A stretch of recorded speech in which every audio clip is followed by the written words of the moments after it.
and then makes contact with that, that's what happens. It ends up instantly opening up, and at 5 milliamps, it tripped that outlet and stopped the flow of electricity. So you didn't feel anything, the dog didn't, and Ed didn't. The only thing that ends up happening is you ruin the hair dryer. But on the other hand, if that hair dryer isn't plugged into the GFCI and plugged into a regular outlet, then you go ahead and you're washing the dog, and then Ed drops the hair dryer into it and plugs the regular outlet. That's what will happen. You're going to cook, the dog's going to cook, and Ed's going to cook. And you're going to keep all cooking so that circuit there sees 1 T-cams. And then we're talking way back to 1 amp. And the 1 amp's enough to kill you. And that up there isn't going to open up to 20 amps. So the whole point on this is just to really emphasize the importance of having a ground fault circuit interruption outlets in your bathroom, in your garages, in the kitchen, and any wet location, so that you have that ability to be saved by modern technology. It's not even modern, it's pretty normal technology. And if it's energized, that when you hit that test, it will de-energize that little circuit. And all that's doing in there is there's a little mechanical spring. And when you hit that test, it trips that little spring and stops the contacts. And then you hit reset, and then the contacts go back together, and you get wet back on there. The thing to remember though is this only tests the spring function. It doesn't test the electrical value. So in order to test the electrical value, you can go to Amazon or Home Depot or any local hardware store. They'll have these GFCI testers that actually test it, and they put a small electrical current on it, and they'll test it to make sure that it actually is working on the currents back to that 5 milliamps. So you want to test them both ideally. That way you know that they work. Those are only like $7 to $12. They're fairly inexpensive. So highly recommend. Well, a normal outage at the PUB and what it might look like. So what we have over on that far right-hand side there is there's that little light there by the little brick building. That's to represent your house. So you're in your house, it's in the morning in Truckee, things are kind of cold like this morning, and your lights are on, everything's great. And outside there's a little squirrel on a pole, and that's got a little Rocky the squirrel there. So Rocky the squirrel, he's cold, and he goes up to the top of that transformer. That's a transformer. He's hanging out there because he knows it's warm up there. So when the sun comes up, little Rocky stretches up, and if it stretches up and makes contact with our stuff, you'll hear a bang like that, except it's going to be way, way louder. It'll sound like a shotgun if you've ever heard a shotgun. But that's basically what happens is a little squirrel or a small tree goes up, they'll make contact with our safety devices, and then they'll blow a fuse and it ends up shutting off the power in your house. So we get that call from you, you heard a loud bang, We come on out, we see little Rocky there on the ground, he's not doing very well. But we know to go ahead and glue the circuit there, so we're going to replace that fuse. So Ed comes in, changes that fuse out, puts on another one.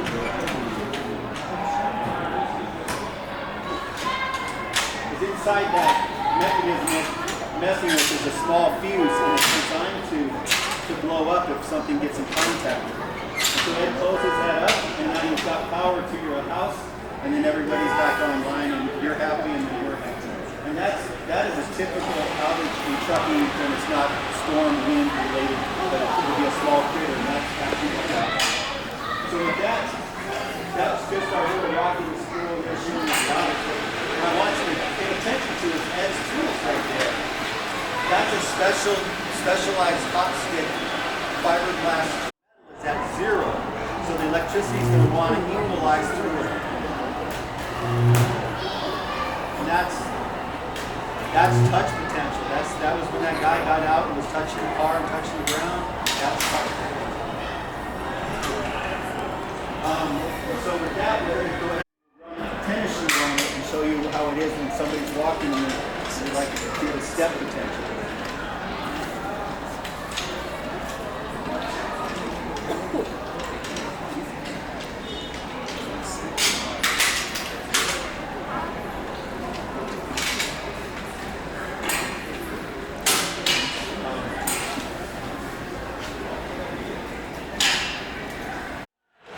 We have to make sure everything is just so, because we don't like the price.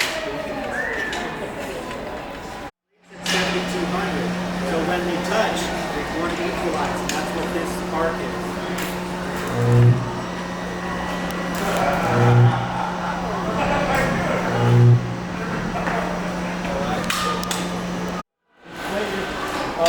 Inflated piece of metal comes down and makes contact with any of our equipment, it will end up allowing electricity to flow through it.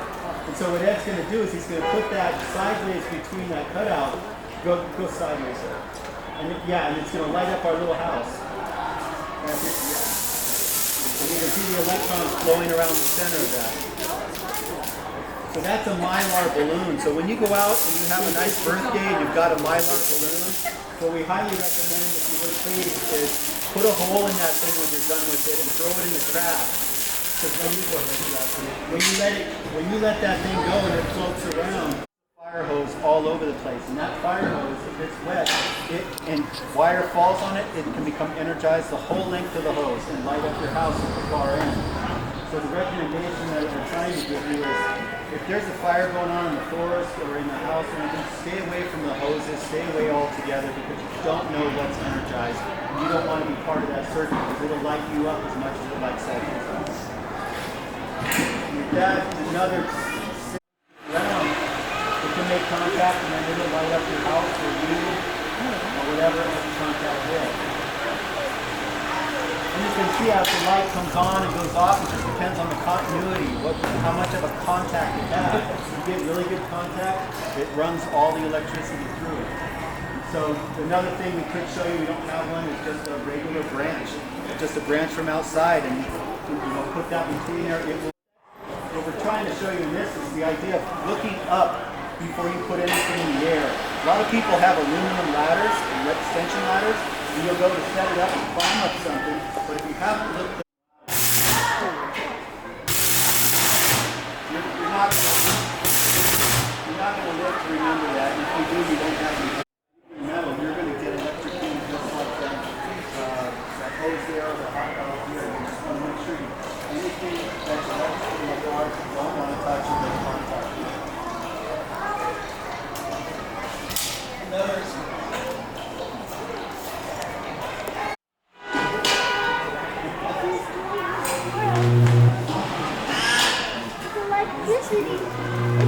Electricity is squirrel now. There you go. Make contact with the cutout.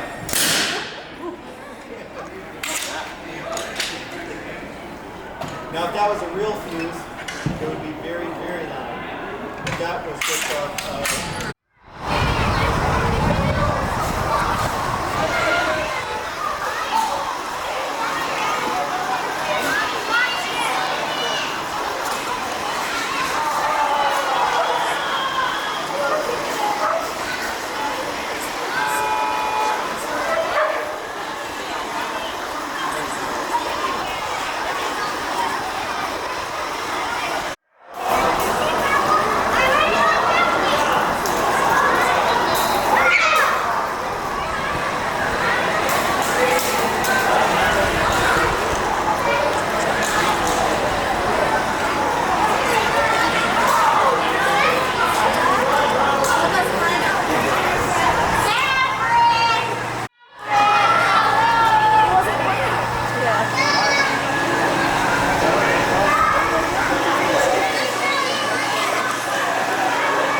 Thank you so Ready? much. Spin it. So put your finger, poke your finger like this, and put, no, not your thumb, just the top.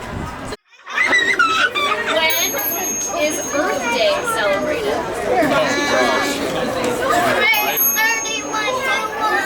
Not exactly. I'm pretty sure it's in like March or April. April? This is April And which 17th and 23rd. Oh, really? Oh, that was super Pretty close, that's close. Earth Week, yeah. Okay, go ahead.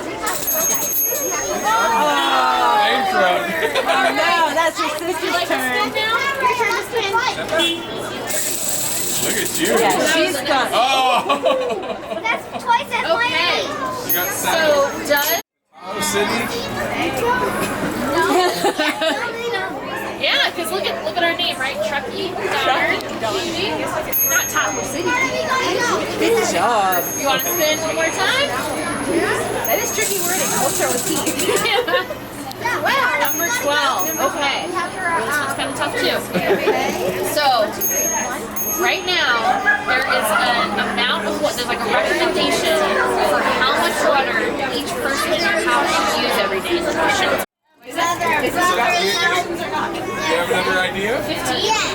Hey, this is one. You know what this is? This is. I'm gonna give you. Yeah, you're gonna have a turn too.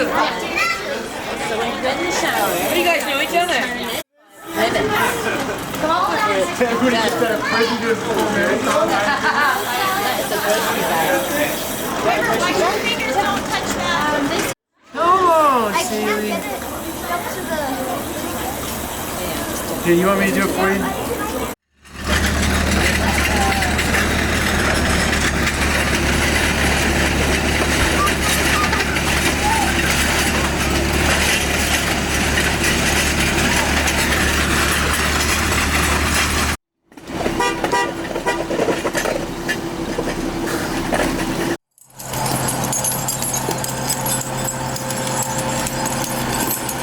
Moving all that dog food.